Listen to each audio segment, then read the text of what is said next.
is not about having a logo. A logo represents a meaning and a message, but branding your company means you've communicated the value you provide through every customer touch point. Now here's a good way of looking at that. Disney is known for being a happy place. It's a great place, it's fun, you can go with your family, it's a nice, clean environment. Disney owns a number of stores throughout the country and also throughout the world. When you go to Disney, people are friendly, everybody is trained to treat you well, and you feel good about it. But what if when you walked into a Disney store, you got a different impression? If they didn't run up and hug you, which sometimes they do run up and are a bit overly friendly, but that's okay. They still make you feel good. They still make you want to have that interaction. If they didn't, they'd be going against their brand. If their people weren't trained to treat you with courtesy and kindness and to welcome you, then that would not help reinforce the message that they're giving. So it has to be at every customer touch point. It has to be at their website. It has to be when you call them up. It has to be at their resorts and all of their hotels. It has to be every step along the way in order to reinforce the brand. And that goes for any company, large and small. If you really care about customer service and don't treat your customers properly, or if you've got one employee who is really nasty to your customers, you've got to make that change. You've got to do something about it because that will hurt your brand in the end.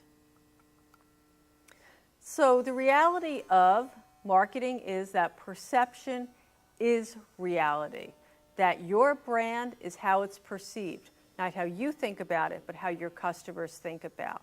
So what's your message to the world? What's your tagline? And how are you going to call upon your customers, not with buzzwords, but with substance, and really help them? There's a lot of ways for your customers to get to know about you. You could develop brochures. You could develop fact sheets about your business.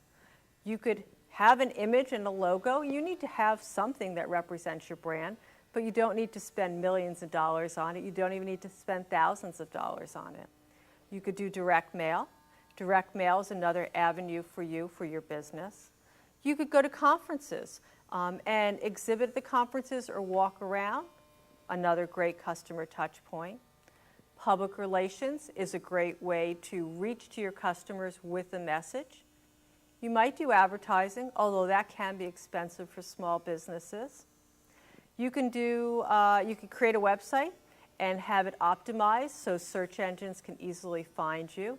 And if that's the way your customers are used to finding out information, that would be valuable.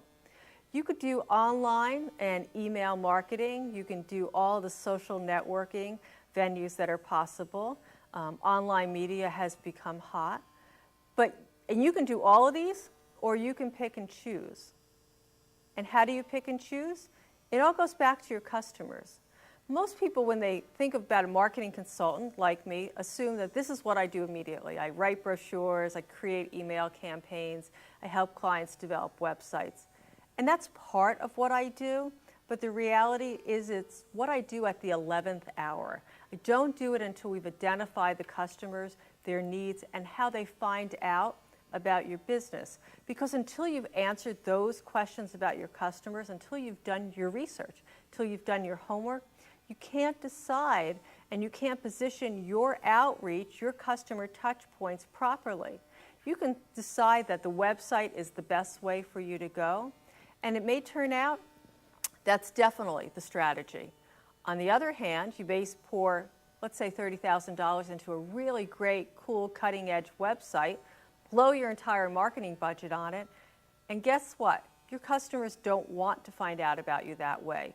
Maybe you could have spent $3,000 or $4,000 and saved the money for a direct mail campaign, or to hire somebody to help you with blogging, or to do email newsletters. You have to be very careful in your position. Unless you've got some huge multi-million-dollar budget, you need to position your branding strategy according to customer needs.